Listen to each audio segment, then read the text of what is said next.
Le manioc est menacé par des maladies virales au nombre desquelles la maladie mosaïque africaine et la striure brune du manioc. Aliment de base pour près de 800 millions de personnes dans le monde, dont près de 500 millions d'Africains, la striure brune du manioc, par exemple, a déjà occasionné des pertes de rendement en Afrique de l'Est, pouvant atteindre 90%, voire 100%. C'est donc pour mettre en place un système de réponse urgente à cette épidémie en Afrique de l'Ouest que se tient à Cotonou cette conférence internationale initiée par le programme WAVE, West African Virus Epidemiology for Food Security. Aujourd'hui, les maladies virales constituent un véritable danger. Le tsunami du manioc, l'Ebola du manioc.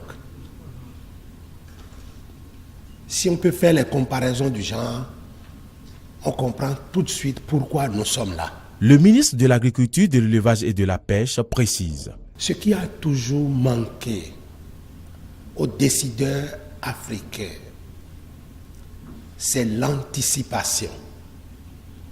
Maintenant, nous sommes conscients que c'est là. On fait quoi et comment pour lui parer la route? Et s'il y a survenu, quelle alerte nous lançons? Si nous constatons que c'est là, quelle est notre capacité de riposte? En provenance du Gabon, du Burkina Faso, de la Côte d'Ivoire, dont le roi de Grand-Bassam, du Togo, du Nigeria, du Gabon, les participants à cette conférence de Cotonou sont pour la plupart des chercheurs de haut rang. Peter Justin, directeur exécutif du programme WAVE. Les données montrent que le virus est en train d'avancer. Il est vraiment en train d'avancer vers l'Afrique de l'Ouest. Et il faut faire quelque chose. Regardez ici, ça ce sont des données de WAVE au Nigeria. Ce virus avance selon la FAO. Vous voyez, il est déjà en Afrique centrale et nos données aussi le disent. Vous voyez comment il s'est propagé rapidement depuis 1930 à 2009. Et en 2020, au moment de l'émergence, est-ce que nous serons prêts si ce virus arrive?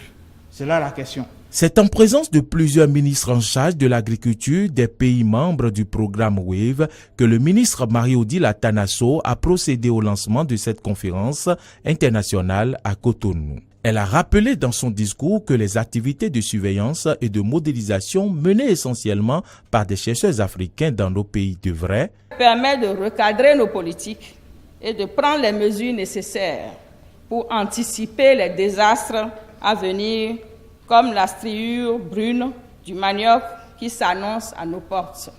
Il est important que dans un élan de solidarité et de complémentarité, nous prenions toute la mesure du danger. Il est temps que la compétition mondiale pour l'alimentation, l'agriculture de l'Afrique de l'Ouest et du Centre soit à même d'assurer la sécurité alimentaire de sa population parce que forte de son savoir-faire. C'est sur ces mots que je déclare ouverte la conférence internationale de Cotonou sur les maladies virale du manioc. Cette rencontre de Cotonou va permettre de sensibiliser les gouvernants et les leaders africains sur l'urgence de la mise en place d'une stratégie régionale pour répondre à la menace des maladies virales du manioc sur la sécurité alimentaire.